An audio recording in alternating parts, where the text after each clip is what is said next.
आपने देखा होगा विपक्ष का कोई भी नेता मोदी जी के खिलाफ बोलता है, उसी के खिलाफ कार्रवाई की जाती है। संजय सिंह सदन में बोलते हैं, सड़क पर बोलते हैं। इस टाइम सबसे ज़्यादा खतरा मोदी जी को सिर्फ संजय सिंह से हो रहा है। आपने देखा होगा उच्च न्यायालय हमारे देश की सबसे बड़ी संस्था सुप्रीम कोर्ट ने भी फटकार लगाई ईडी के ऊपर जो है, उसमें कोई इनको एविडेंस नहीं मिलता, ईडी को कोई कुछ नहीं मिलता है। गवाहों के आधार पे आप रख रहे हो। मनीष सिसोदिया के पास कोई एविडेंस नहीं मिल रहा अभी ने, और मनीष ये तुम्हारा संजय सिंह पे कुछ नहीं मिल रहा है। वो सब मोदी देगा तो केजरीवाल करेगा। दुनिया भर का तो सामान रोक लेता मोदी। ये महंगाई वो महंगाई, पिल्सन टाइम से नहीं आती। विधवा पिल्सन तो टाइम से आनी चाहिए।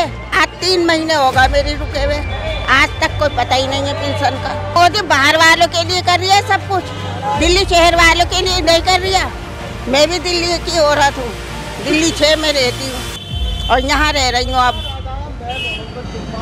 तो मोदी को ये चाहिए, वो जो बार बार मुसलमान हिंदू फलाना ढिमका, ये नहीं कहना चाहिए इसको।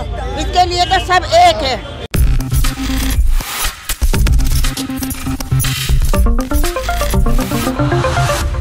नेक्स्ट 9 न्यूज़ में आपका बहुत बहुत स्वागत है। मैं हूं आपके साथ अबरारुल रहमानी। मेरा खास प्रोग्राम मुद्दा आज का में चर्चा करेंगे यहाँ पर जो संजय सिंह को लेकर के स्थिति बनी है, मनीष सिसोदिया को लेकर के जो राजनीतिक हालात बिगड़ रहे हैं। दरअसल इस पर अब पूरी तरीके से भारतीय जनता पार्टी वर्सेस आम आदमी पार्टी की लड़ाई जो है वो और भी ज़्यादा आप कह सकते हैं कि गंभीर जो है इख्तियार करती चली जा रही है। और दरअसल इसको लेकर के माना जा रहा है कि अगर आम आदमी पार्टी के नेताओं के खिलाफ जिस ढंग से ईडी सीबीआई का शिकंजा जो है वो कसता चला जा रहा है और धीरे धीरे इस पूरे मामले पर कहीं ना कहीं जो चर्चाएं हैं वो आम हो गई। तमाम राजनीतिक दल जो हैं वो इस पूरे मुद्दे पर चर्चा कर रहे हैं और हर कोई या तो इसके समर्थन में या इसके खिलाफ होता नजर आ रहा है। लेकिन आज हम आपको वो एक ख़ास रिपोर्ट दिखाएंगे जिसके माध्यम से आप समझेंगे कि दरअसल जनता की इस पर राय क्या है। और लगातार जो 2-3 वर्षों से हम देख रहे हैं कि आम आदमी पार्टी के खिलाफ ईडी का शिकंजा जो है वो बढ़ता चला जा रहा है। इस पर आम आदमी क्या सोच रहा है, 2024 तक इसकी आहट किस ढंग से जो है देखने को मिल सकती है, 2024 के चुनाव पर इस पूरे मामले का जो है असर किस तरीके से जो पड़ता हुआ नजर आएगा। तो आइए सबसे पहले आपको ये खास रिपोर्ट जो है दिखाते हैं और आप समझिए कि जनता जिन तरीकों का इस्तेमाल करते हुए इस बात को बता रही है या फिर 2024 में होने वाले चुनाव को लेकर के जो इंडिया अलायंस बना है एनडीए अलायंस के खिलाफ, दरअसल इन दोनों अलायंस में फायदा इस पूरे मामले का किसको मिलने जा रहा है, देखिए इस रिपोर्ट को। कोई भी नेता मोदी जी के खिलाफ बोलता है, उसी के खिलाफ कार्रवाई की जाती है। संजय सिंह सदन में बोलते हैं, सड़क पर बोलते हैं। इस टाइम सबसे ज़्यादा खतरा मोदी जी को सिर्फ संजय सिंह से हो रहा है। आपने देखा होगा उच्च न्यायालय हमारे देश की सबसे बड़ी संस्था सुप्रीम कोर्ट ने भी फटकार लगाई ईडी के ऊपर जो है, उसमें कोई इनको एविडेंस नहीं मिलता, ईडी को कोई कुछ नहीं मिलता है। गवाहों के आधार पे आप रख रहे हो। मनीष सिसोदिया के पास कोई एविडेंस नहीं मिल रहा अभी ने, और मनीष ये तुम्हारा संजय सिंह पे कुछ नहीं मिल रहा है। आपने देखा होगा इसमें जो है। तो क्या लग रहा है आजम खान का जो मसला है यूपी में, एक तरीके से थोड़ा सा यूपी का भी ये मसला कि 80 लोकसभा सीट आती है यूपी से, तो एक मुस्लिम वोट बैंक को दबाने के लिए या तमाम एक कोशिश है कि अखिलेश यादव को यूपी में कमज़ोर कर दिया जाए, जिसकी वजह से बीजेपी की राह यूपी में आसान। आपने देखा होगा बीजेपी पार्टी एक ऐसी पार्टी है, सिर्फ एक समुदाय को जितना टारगेट करा जा रहा है उससे उन्हें फ़ायदा मिल रहा है। सिर्फ एक समुदाय को उन्होंने टारगेट कर रखा है आज के टाइम में जो है, उस पर जितने अत्याचार करने हैं उतना ही उन्हें फ़ायदा मिल रहा है।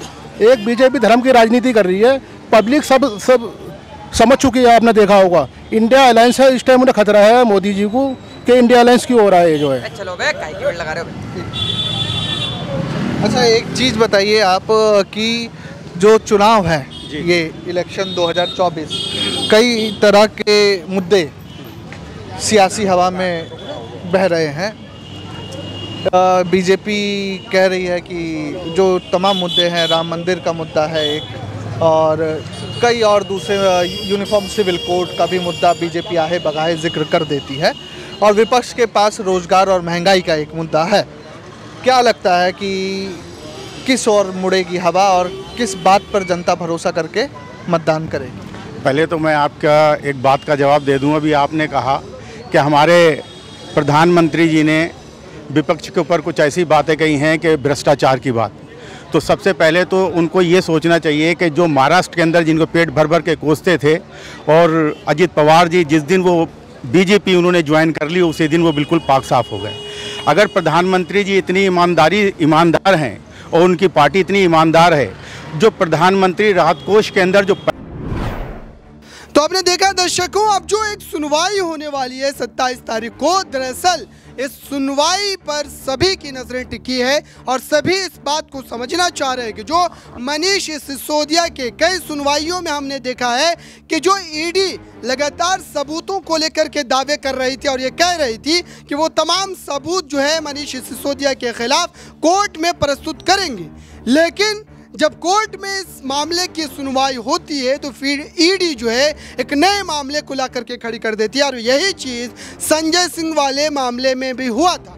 संजय सिंह को जब अरेस्ट किया गया, गिरफ्तारी हुई उनकी, तो ईडी के द्वारा ये पक्ष दिया गया, ये आरोप लगाए गए कि जो है दिनेश अरोड़ा ने ये एक तरीके से गवाही के तौर पर तमाम बयान दर्ज करवाए और लगभग 2 करोड़ जो राशि है वो उन्होंने जो है रिश्वत के तौर पर ली है। लेकिन जब दूसरी सुनवाई होती है कोर्ट में तो इस पूरे मामले पर ईडी के वकील के द्वारा ये पक्ष रखा जाता है और कहा जाता है कि 2 करोड़ की रिश्वत उनके द्वारा मांगी गई थी। तो ये दो जो एक तरीके से जो बयान रखे गए ईडी के द्वारा, ये दोनों अलग अलग, 2 करोड़ की रिश्वत लेना, 2 करोड़ की रिश्वत को मांगा जाना, ये 2 अलग चीज़ें। और दरअसल इस पूरे मामले पर आम आदमी पार्टी के संयोजक अरविंद केजरीवाल लगातार हमलावर होते नजर आ रहे हैं।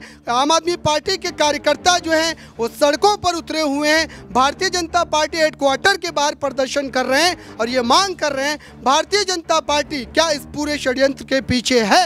ये उनका सीधे तौर पर आरोप है। आम आदमी पार्टी आरोप लगा रही कि बीजेपी ईडी का इस्तेमाल कर करके कहीं ना कहीं यहाँ पर आम आदमी पार्टी को राजनीतिक रूप से समेटने की एक नाकाम जो कोशिश है वो कर रही है। आइए एक और जो रिपोर्ट है आपके लिए जो तैयार किए है हमारे संवाददाता ने, उसको भी एक बार आप देखिए और समझिए कि दरअसल ये पूरा मामला 2024 में भारतीय जनता पार्टी के लिए क्या नुकसानदेह हो सकता है या फिर इससे उनको और भी ज़्यादा राजनीतिक लाभ जो है वो मिलता हुआ नजर आएगा। देखो नमस्ते। हाँ बताओ। मेरा नाम है कुलसुम। हाँ, और मैं यूँ कह रही हूँ ये जो केजरीवाल को बुरा बुरा कहते हैं, ना हमारे लिए केजरीवाल बुरा है ना मोदी बुरा है, लेकिन मोदी आगे से केजरीवाल को देगा तो ही वो पब्लिक में कुछ करेगा। अच्छाई बुराई तोड़ फोड़ जो भी कुछ होगी वो सब मोदी देगा तो केजरीवाल करेगा। दुनिया भर का तो सामान रोक लेता मोदी। ये महंगाई वो महंगाई, पिल्सन टाइम से नहीं आती, विधवा पिल्सन तो टाइम से आनी चाहिए। आज 3 महीने होगा मेरी रुके हुए, आज तक कोई पता ही नहीं है पिल्सन का। तो मोदी ने तो सभी कुछ रोक रखा। मोदी करने ही कब देता है। मोदी तो ये कहता है बस मेरी गुलामी करते रहो, मेरा ही सब कुछ करते रहो। तो मोदी बाहर वालों के लिए कर रही है सब कुछ, दिल्ली शहर वालों के लिए नहीं कर रही है। मैं भी दिल्ली की औरत हूँ, दिल्ली 6 में रहती हूँ और यहाँ रह रही हूँ। अब तो मोदी को ये चाहिए, वो जो बार बार मुसलमान हिंदू फलाना ढिमकान ये नहीं कहना चाहिए इसको। इसके लिए तो सब एक है, सब एक है और सबको करना चाहिए, सबका करे वो। आज रेहड़ी वालों को भगा दो जी, काम नहीं होगा। आज पुलिस आ गई 10 बजे, जो 2 रुपए कमाने वाला है वो भी नहीं कमाता, वो चला जाता बेचारा अपने बच्चों के पट्टियाँ बांट के कहता आप सो जाओ। कमाने नहीं दिया पुलिस ने तो क्या करे। आज तक कुर्बानी दी है वो किसी ने नहीं दी, हाथ वाले ने बहुत कुछ करा और ऐसा ही चलता रहा बेटे। हम तो हाथ वाले को ही जिताएंगे। हाँ माँ क्या कह राशन नहीं है, 10 साल हो गए मेरे बच्चों का, एक लड़के का राशन नहीं है। 3 बच्चे पढ़ने जाते हैं, ट्यूशन पढ़ाई कहाँ चला, महंगाई है। नहीं इसी गली में रहते हैं, घर का मकान है बच्चों का। ये बताओ, एक ऑटो चलाता बीमार पड़ा 5-6 दिन से, ओटू के काम नहीं है, बिल्कुल ठप हो गए बाबूजी। बस। अच्छा, एक अंतिम सवाल मैं आप लोगों से लेना चाहूँगा कि अभी साल के अंत में 5 राज्यों में चुनाव है, क्या लग रहा है कौन जीतेगा? बीजेपी जीतेगी या कांग्रेस जीतेगी? कौन बीजेपी जीतेगी, सरकार ही उन्हीं की, हर चीज़ उन्हीं की है, वही जीतेगी। कारण? कांग्रेस तो बेचारी हमारी बहुत पीछे चली गई, उनके यहाँ कोई बोलने वाला नहीं है, कुर्बानी आज तक उन्होंने दी और किसी का उसने दी नहीं है। जितनी भी कुर्बानी दी है कांग्रेस ने दी है, उसके अलावा किसी ने नहीं दी। बस सिर्फ वो अपना खाना पीना दिखता है, ना काम धंधे बंदे गरीब लोगों के लिए। कोई लड़ाई झगड़ा नहीं होना चाहिए, हिंदू मुस्लिम सिख ईसाई आपस में सब भाई भाई। क्या लग रहा है साल के अंत में जो 5 राज्यों में चुनाव है, किसकी सरकार आने वाली? सरकार तो कांग्रेस की आनी चाहिए जी। बस अब कांग्रेस। कारण क्या लग रहा है? कारण क्या है, सब पब्लिक परेशान है, कारण यही है। और क्या कारण है बताओ? गरीब जनता को क्या मिल रहा है? कुछ मिल रहा है? कांग्रेस के राज में सब आराम से खाते थे, आराम से सोते थे। बताओ। दर्शकों, जनता की राय आपने सुनी। जनता किस ढंग से इस पूरे मामले पर रिएक्ट कर रही है और इस पूरे मुद्दे पर अब आने वाले दिनों में क्या राजनीतिक महाज पर लड़ाई जो है वो और ज़्यादा छिड़ने वाली है, या संजय सिंह को इस पूरे मामले में कोई बड़ी राहत भी मिल सकती है। क्योंकि अब तक जो भी सुनवाई हुई उसमें उनकी कस्टडी को बढ़ाया गया है और एक बार जब ईडी इस पूरे मामले पर अब सबूतों को लेकर के जो बातें पिछले सुनवाई में कही गई, क्या वो सबूत अब पेश किए जाएंगे या फिर संजय सिंह के वकील इस पूरे मामले पर संजय सिंह को कोई बड़ी राहत दिलवाते नजर आएंगे। इस खास रिपोर्ट में बस इतना ही। जुड़े रहें बड़ी खबरों के लिए नेक्स्ट 9 न्यूज़ के।